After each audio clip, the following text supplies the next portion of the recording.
Hello, and welcome to the Veterinary Ledger podcast. This is where we dive into the business of veterinary medicine. So each week we're exploring strategies, insights, and stories that help practice owners, managers, and teams run a thriving, efficient, and profitable practice without losing sight of the pets and people they care for. Man, that's so many P's. Whether you're looking for practical tips, expert advice, or a fresh perspective on veterinary business, you have come to the right place. I think today is a fresh perspective on veterinary practices. We're here with Larry Keller, Dr. Larry Keller, owner of the new Queen City Veterinary Clinic in Cincinnati, Ohio, right? You guys just opened in March. So 4-month mark? Actually, February. February. It was a bit of a rocky start. So we kind of opened on February 11th, but we weren't fully opened as far as everything goes until probably the end of February. So 5 months-ish, not quite the 6-month mark? yeah, about 5 months. Yeah, about 5 months. All right, let's give a little background. Tell us about Larry Keller. So I have basically lived my entire life in the Cincinnati area. I live in Northern Kentucky, but that's part of Cincinnati. Grew up. I decided that at the age of 10, I want to be a veterinarian. And I tell people all the time, I'm very unique in the fact that I've known what I want to do for a very long time, and I was actually able to do it. I went to a local college and studied biology. I did biology not because I like biology, but because I want to be a veterinarian, and got into Auburn as an alternate because I was a slacker my first 2 years of undergrad, and then kind of took off from there. I've always had a passion for dogs and cats. When I got out, actually, I did mixed animal for 2 years. When you're in vet school, to me, it's all a ton of fun, and I really, really enjoyed large. And it's really relaxed. You always tend to have, 4 or 5 people there. It's kind of a party. And I really enjoyed that. So I thought, okay, I'll try some large. And I did that for 2 years. And after 2 years, I was burnt out. Farm calls and all this Yeah, stuff? phone calls. I was on call every Friday. I was on call 1 weekend a month, which is not unusual and that's actually kind of a good schedule for people working large animal. But it just wasn't my love. It wasn't what I really enjoyed. There were some really good clients, but the majority of them I would try to help, and most of them would call me to either, tell them to shift their animal or give them vaccines or a neuter. And that was pretty much it. I mean, you'd pull these calves out in pieces. It just wasn't fun. It just wasn't, that, and some people, that's great. That's really what they enjoy. It's just wasn't my calling, and it wasn't something I enjoyed. And it was a very big practice, and it was where I did my preceptor. So that was a lot of fun. And I liked everybody there. I didn't have any problem with the practice itself, but they came up to me one day and said, where do you see yourself in 5 years? And they happened to get me on a really bad day. And I was like, well, not here. And they said, why? And I said, well, I'm just not enjoying the large. I said, I was going to actually ask you if I can cut back a little bit and see more small and do that. And they go, well, we were about to give you more large. And I was like, okay, well, you need to go ahead and, do something else. So then I went and worked at a clinic for 19 years that I was going to buy into, and took me about 5 years to realize that the buy-in wasn't going to happen for multiple reasons. It just didn't work out. And part of it was they wanted corporate money, and that just wasn't going to happen for me. I had developed a relationship with the owner, and I really wanted to own it, and I really want to take over. And I really helped get a lot of the staff in and develop a lot of the stuff we had there. And it was really hard for me to say no. That's why. And I'm stubborn. So it took me 5 years to decide that was it. And when I had the discussion with him about it, he goes, well, what are you going to do now? And it's like, I don't know. Cause like I told you, I've had my plan since I was 10, and I've been able to do it. And it was like the first time that what I thought was going to happen didn't. So it kind of took me back a little bit, and I didn't know what to do. So talking to my friends who own their own practice, and they were like, you need to own your own practice, and you just do that. So finally decided to go ahead and do it. At 46 years old, I decided to start my own practice because I'm stubborn and I'm an idiot. But that's the way it is. Midlife change of plan, right? Yeah, exactly. It's not a career, but it's a bit. So, and the biggest problem that I had was where I wanted to do it. So I live in Northern Kentucky, but I work in Cincinnati, and I've had these clients for 19 years. And, one of the things I really get from veterinary medicine is the attachment I get to people. I really enjoy the relationship. I've seen these people's kids grow up, Right. I mean, I really, really enjoy that. And I know in Cincinnati, it's really funny. I mean, we cross a bridge and we're in another state, but no one here likes to cross the bridge. It's just really funny, so I knew that if I went to Kentucky that I'd lose at least half my clients, and I just didn't want to. I'd really, really enjoy them. And I was really wanting to come in. So right when I was really struggling with this, the clinic I was at had a satellite clinic that was pretty much my clinic. I really built it up for them. And they told me it was closing.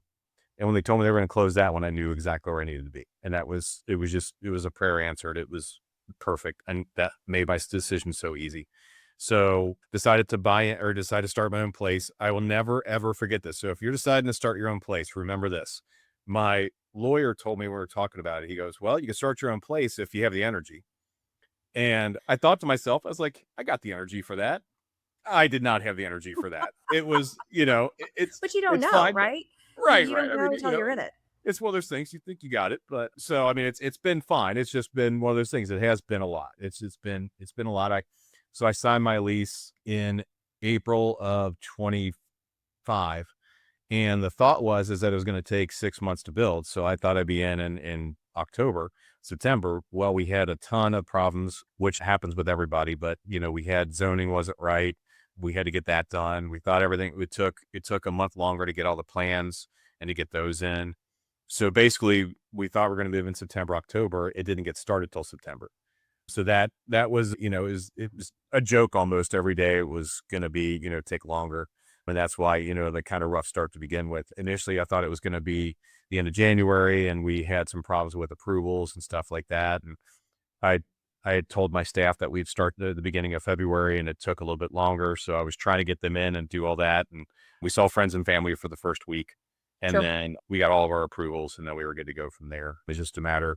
We we struggle with our certificate of occupancy, trying to get that. And apparently that's not the biggest thing here. So we're good with that now. So That's good. it is We'll what just it leave is. that one under the rug. Yeah. Yeah. So, but I guess, the one thing that I was thinking about bringing up on this that I think it's good for somebody to hear, especially that was in my position as far as wanting to buy in. You read these stories, and I read something, my friend that owner and clinic sent this to me. You have this thought in your mind of wanting to buy into the place you're at, and you have a situation like mine where basically things don't, you think they're going to go great, but they really don't. And you end up figuring out that it's the best thing for you. And when you're done with it, you realize it really is. For me, it was really stressful to me because I had developed a relationship with the guy that I was with, and I knew that me leaving was really going to hurt him a lot. But eventually I had to go ahead and do what was right for me because I'd done enough. And it was one of those things that he actually was trying to sell to corporate, and I was going to sign my lease 4 days later. And I had to tell him when he came to me, told me he's selling to corporate, when I knew that if I told him I was going to leave, that the corporate was going to fall through. So it's kind of the story you hear a ton, I believe, that, or at least people see it and you think it's not going to happen to me. But if it does, follow what you feel. If it feels right, it feels right. And again, it still haunts me a little bit to this day because I talk to people that still work there, and some of them are not very happy. And it hasn't always been the best there since I've left, but they did eventually settle corporate actually last week. So, There you go. I don't have a problem with them at all. Like, I don't hold any ill feelings towards them. It just was a business decision. So, and you got to kind of look at it like that, try not to make it personal. Well, and it's hard when you've been there 19 years. You feel like it's yours Right. just as much with no paperwork to show for it, right? It's all that Right. sweat equity that you hope will pay off. And sometimes Absolutely. it does, and sometimes it doesn't. So, yeah, Yeah. you've got to make those decisions based on yourself. Do you feel like, looking back, I mean, I know, right, it's the right decision. You have made so many intentional, thoughtful processes in place for you. Would it have been the same? Could you have No, molded the older process? absolutely not.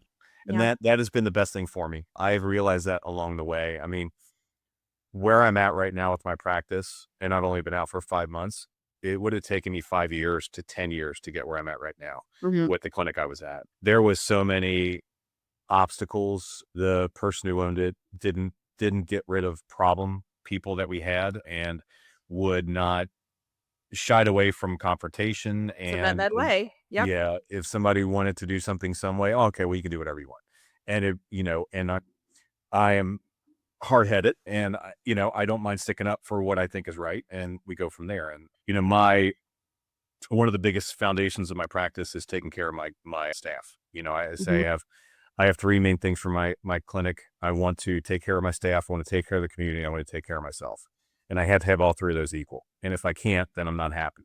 So I have a staff member that is going to be cutting back because she wants to go to tech school.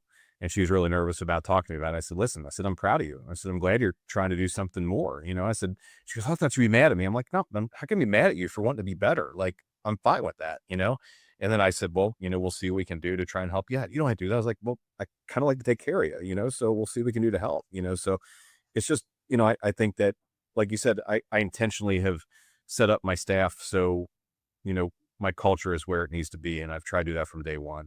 And right now I'm having to hire. So that is the number one thing. I'm letting everybody come and talk with them and, seeing what they get and feeling out from the staff and, trying to figure out where we want to go with it. Making that team effort, right? Everybody's going to have the buy-in. That's Yeah. what, hiring alone, and so much responsibility of like, oh, if they don't work out, you feel like it's on you. So I like the team approach too. Like then we're all in this together. Right. Absolutely. Let's talk about staff. Has that gone well? Are there any hiccups along the way with building your team? The biggest hiccup initially was just the fact that I had hired people in December thinking we would be in January and ended up being February. So that was hard to begin with and, how to contend with that. But everyone on my staff was awesome. They were great. I did probably 3 or 4 times before we opened. I had like mini staff meetings. We go out and get drinks, and just try to get everybody together and meet with each other. And 2 staff had come with me, and then there were 2 other staff. So I just wanted to kind of develop that culture ahead of time, try and do that. And just kind of fun, relaxed and wanting to do that. I had 1 staff member leave already because she realized that she really liked the place she was at. And we weren't busy enough and crazy enough for her. She was a great staff member. And I told her, I said, I learned a lot from her. She was really big into fear-free. And I learned a lot of different methods of doing it and stuff like that. And it was great. She was really into cats. And I learned a lot of different methods for handling cats and stuff like that. And then my other one leaving, that's going to tech school, it's been a little tough with that. I learned, when I had a hard time with my layout. My landlord had a problem with my layout and it was really stressing me out and I was losing sleep and I was just in a miserable place. I decided at that point in time that I kind of got to let things roll. And if I don't, then I'm just going to be an angry person for the rest of my life and I can't handle that. So I've kind of got to the point now where I'm just, I don't let things get to me the way I used to. My wife, who also is a veterinarian that is working with me, and she said she didn't want to have anything to do with business, stresses out every time something like this happens. And I'm like, listen, you got to be happy for them. They're doing what they want to do. It's not a problem. They're not upset with us, and that's the biggest thing, just making sure that we're where we need to be. But it's nothing we've done wrong, which is important on that to me, especially. The hardest part for me and the biggest change for me was that before I opened the clinic, I only worried about me and my family. And now I worry about me and I worry about everybody that works for me's family, and you worry about how they're doing and how they're going to be doing this. And every decision you make affects them. So you have to make sure that they're covered too. So that's been an adjustment. I'm starting to it took me about 4 months to really feel normal. I'm really kind of getting to the point where I am, which is nice. I feel like that's early. I feel like you've delved into it early, but it's a little bit of a dichotomy because you say like I'm gonna sleep well at night and only control the things I can control, but then I'm also going to be concerned about my team and my family and my all Right. this. So, Yeah. are you getting sleep at night? Yeah. So my wife is the kind of person that at night, right at like 10 o'clock, she starts thinking about everything that bothers her. Yep. And 10 o'clock is about the time that I turn it off. So we're like complete Might be the opposites little on difference that. between men are from Mars and women are from Venus, right Yeah. there. I just like at about 10 o'clock, I just kind of, just I'm okay with it. And I go from there and I try not to think about it. Now, I'm not saying I don't wake up sometimes early in the morning and think about it, because that'd be a lie. But I'd say probably 90 to 95% of the time I sleep well. We've been very fortunate that financially we've been doing very well. So that's been nice. We did have the hiccup with our credit card machine for the first 10 days. That I was, mean, it felt like more than a hiccup at the time. well, I feel like the I think hiccup it was was more, generous. yeah, that was stress for sure. But Larry didn't get paid for quite a while. yeah, Somebody else did. yep, somebody else did, and they knew they had the money and they decided to go and spend it. So anyway, yeah, that was fun. But That was we stressful. That was a yeah, we little got bit that straightened stressful. out. Everything's going well now. So it's like when that happened, when I found out that we were having a major problem with the credit card machine, I found out like 8 o'clock on Friday night. And when I got home, I decided I didn't tell my wife till the next day because I know she wouldn't have slept that night. So, but I just went home and I had a drink and I slept. And then the entire weekend, I didn't think about it. Like I literally, I told her and then I just I turned it off because there Bank's was closed, no right? The point. bank's not, no one's helping Yeah. you. It was Yeah. not going to help me at all to stress out about it. So I've kind of got a little zen about that. I'm not going to say it's about everything, but I really just kind of chill out and just kind of let stuff roll a little bit more than I have in the past. And that's helped me. And then nothing's burned down, right? You still Right. survive. Yeah. Right. Exactly. Yeah. That's So, huge. That's huge. I feel like um, that's the big takeaway, right? Is like you yeah. just got to let something. You can't control all of the chaos. Yeah. Well, before I went to vet school, the veterinarian I worked for, he told me, he said, don't sweat the small stuff and then everything becomes small stuff. Right. So, Yep. and you just kind of go from there. So I try to learn that, but I'm not going to say I don't get angry and I don't get upset about things, but it's less time spent on that than it was. Sure. So, Be the goldfish, right? In and out. yeah. What would you change anything looking back? I mean, we're still so new, but Yeah, any I mean, it's hard to say. I mean, not really. I mean, I really like where I'm at. I have really good landlords. The only thing I would have changed was when I went to get my realtor to look. I did a very reputable company that I used, but the actual realtor they had was terrible. uh, He looked for stuff for me. He didn't look in the area I wanted to look. The area I'm in right now, I found this place myself. I told somebody where I wanted to go, and they knew somebody that already had a business here, and they got in contact with my landlord, and she started showing me around. And then when I looked at 4 or 5 different properties, the only person that showed up was my contractor. He showed up for the whole thing. So, and it was just upsetting that he wasn't there, and apparently I wasn't the only one he did it to. So if there's only one thing I would change, it would be that, just realizing that this guy wasn't what he seemed like he was, because he mhm. sounded knowledgeable, but he really wasn't. So I guess the biggest thing, if something feels wrong, Right. then don't be afraid to say it, go Yeah. from it. But I'm pretty happy with where I'm at. I'm also unrealistic in my expectations, and I know that very well, that I I feel like would you're an love to be. overachiever.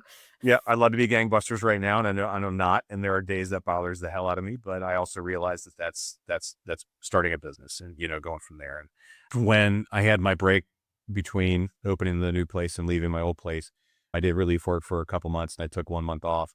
But it was like every day was a gift, because I would have different people email me and say they want to come see me and how much they enjoyed seeing me. So it was great. That was very uplifting, especially when you make that big jump. And within 2 days, my first client had emailed me, and that was great. And that was, again, I felt so good with that. And it was, again, literally every day was a gift. I couldn't wait to open my email to see what I would get. So that was a lot of fun with that. They like So me. They really like me. When you talk about being part of the community, what have you done besides having them follow you? Have you done anything to stand out? I've always done some of the interviews for like the local news. I've done a couple of those.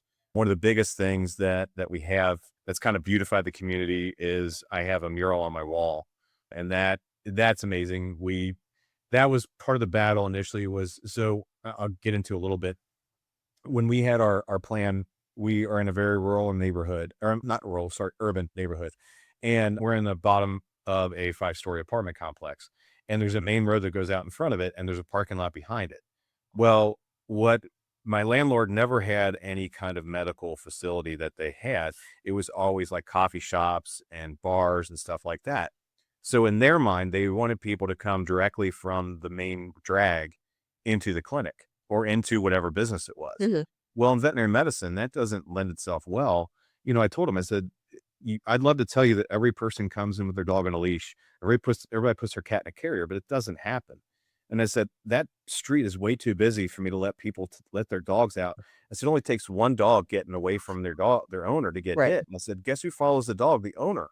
And I said, we just can't have that. And everybody get it except for one guy. And he really wanted the main people to be able to see us working and stuff like that. So the compromise was that one of the other landlords, who has been excellent, absolutely wonderful for me, she said, what about putting a mural on the back of your exam rooms? And I was like, oh, I could maybe do that. And my friend is a really good artist. So I called her up and I said, hey, Dana, I said, what do you think about this? She goes, oh my God.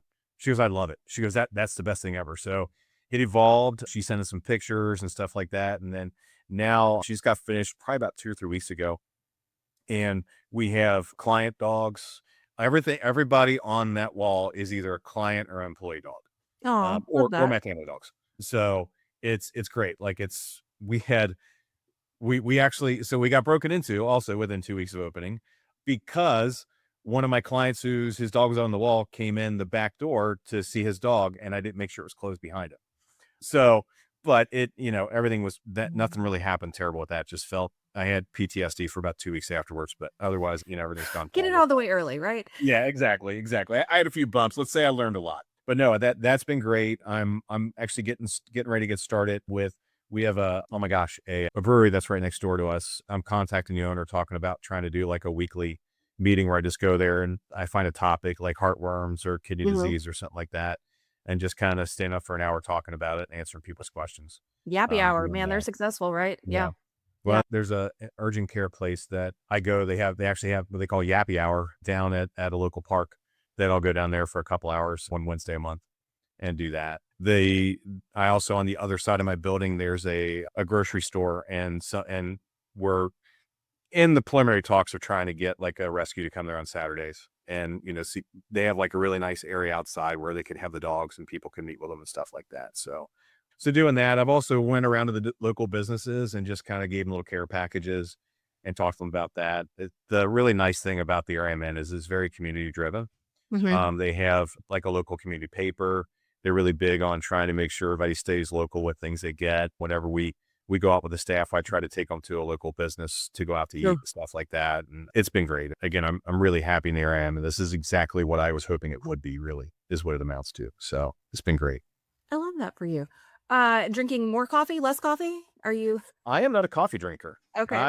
I do not. It's never been a thing for me. I just don't like the taste. I love the smell. I just don't like the taste of it. So, um, I am a soda-holic. So yeah, I trying to stay healthy and drink as much water as I can, but then the afternoons tend to get a little more soda. Let's put it that way. So yeah. Those days run long sometimes. How are you balancing the managerial side of things, the paperwork, the button pushing versus the doctoring? Pretty well, actually. I mean, I think that's part of the things that have gotten me to where I kind of feel more normal. The first, month for sure, I was here till almost 9, 10 o'clock every night because I'm the person that I have to know how to do something before I Mhm. let somebody else do it Just because I just I don't feel like leaving my clinic with someone unless I know what's going on. especially starting out, right? You should know how Right, to do all the things and then right. pass them to the qualified person. Yeah, so it just doing some of that stuff and getting the bill set up, and I was really trying to make sure that I knew what my monthly budget was as far as what bills I had to pay every month and how that would work. So I started just kind of a spreadsheet on Google, just putting everything in there and just seeing what it was, and then kind of having that goal of what I thought we'd have to have every day and stuff like that. I used to stress because I would get to we close at 5:30, so I get to 5:30, 6 o'clock, and I was like, well, I don't have anything I feel like I have to do, and it was kind of weird, because I was like, okay, I guess I can go home. Like I still feel like there's something I have to do, but there's not. So I mean, we have at the clinic that I was at that I was a main surgeon, and we would do on some days we would have our surgery open until lunch, and we wouldn't do appointments. And I started doing it on my surgery days here, and especially when dentals are going on, that's when I do a lot of my paperwork and get a lot of my Sure. stuff done. So that's been really nice having that, and I think it's just a matter of time management and figuring out how to manage that with it. My only real concern is when it gets a lot busier, how will I manage that? Mhm. That's my only thing with that, because now I kind of have like I know I get here every morning at 7:30 and we don't start appointments till 8:30. So I have an hour break right there anywhere where I get stuff done. Sure. But I end up doing a lot of BS with the staff that come in and I can't shut my mouth. So I don't always get that done the way I should, but it's just, again, I like the connection. So I do Sometimes you that. gotta close that door and get stuff done. Cross things Yeah, off I the list. know. I do sometimes. I do sometimes. And it's um that's my only real thing is what are we gonna do when we get busier? Because I do feel like I have a pretty good grasp on being able to do stuff.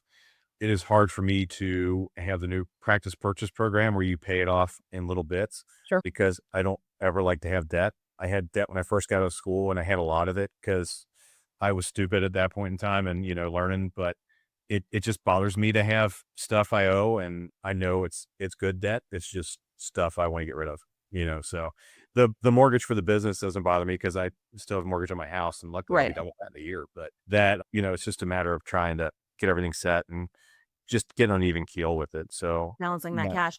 You yeah. touched on having a break-even number. Does that help you or does that stress you out? I guess if I wasn't doing well financially, it probably would.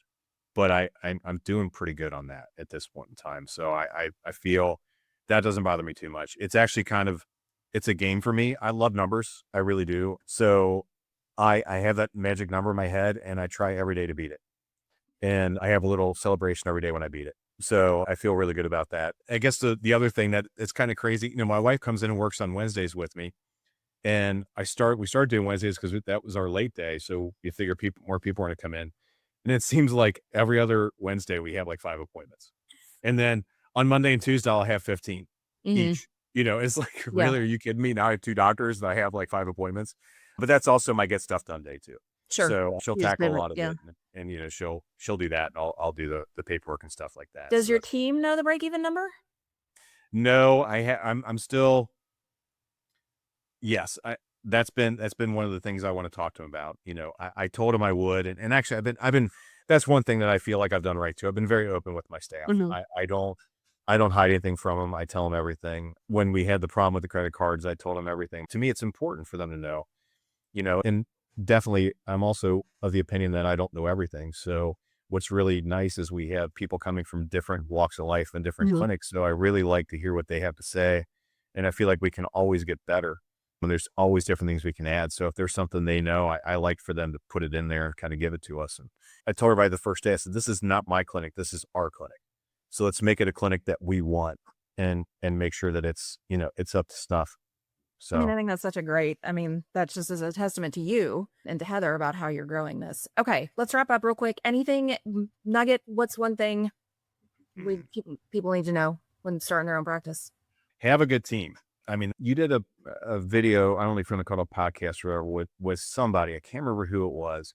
And I signed on for it. And what they were talking about was making sure you had your team with you. Yeah. So like making sure you have the right lawyer, making sure you have the right accountant, making sure you have the right real estate agent, the right bank, stuff like that. And I had already done it without realizing I did it, but that was wonderful. That was a really nice thing to think about because, when you start this stuff and you look into it, you feel like you have a grasp on it, but you're not sure.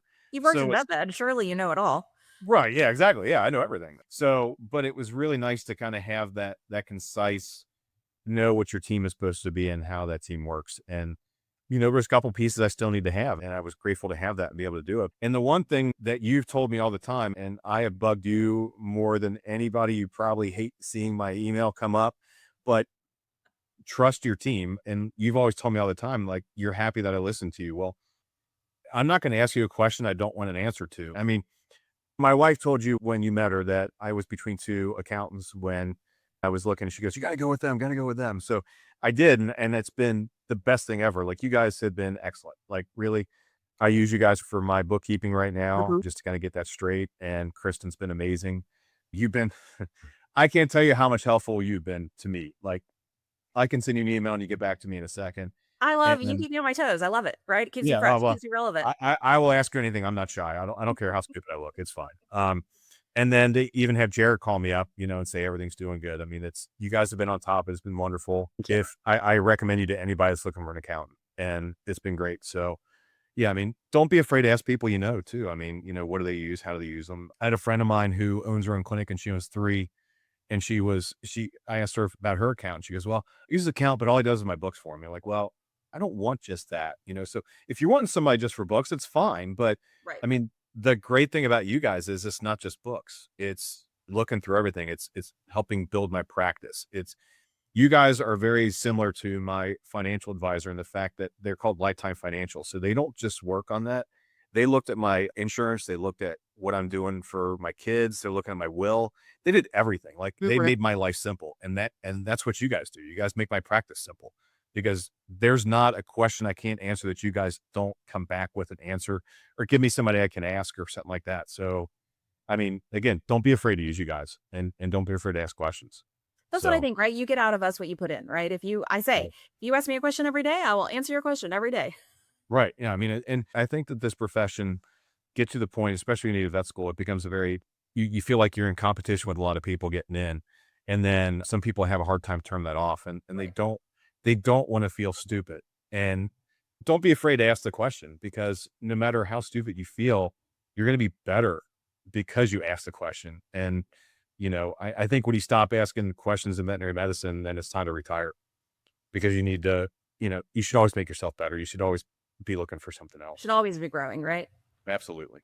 Yeah. So if people want to find you, can they see the mural? Where can people see the mural? Yeah. So you just gave me a thought. I have to put on my website. QueenCityVetClinic.com is the website. On our Instagram page, you can definitely see it. My artist she keeps on putting everything on there. You can actually go through all of her videos and see from the very beginning all the way up. So that's really nice. We also have it on our Facebook page, but I will need to get a picture of that, put it on our website. That is a very, very good point. All right, I thought so we'll about that like that. 20 times. I just keep on forgetting. So yeah, I will do that and put that on there. But yeah, I mean, if follow us, ask us any questions, stuff like that, go from there. So. Well, I appreciate you sharing. I've watched you grow. I'm so happy for you guys. You're doing good things, and I think it'll only get better. Yeah. Well, thanks for all the help you give me, because truly, you've been absolutely amazing. Really. Appreciate that. Okay. Thank you, Larry.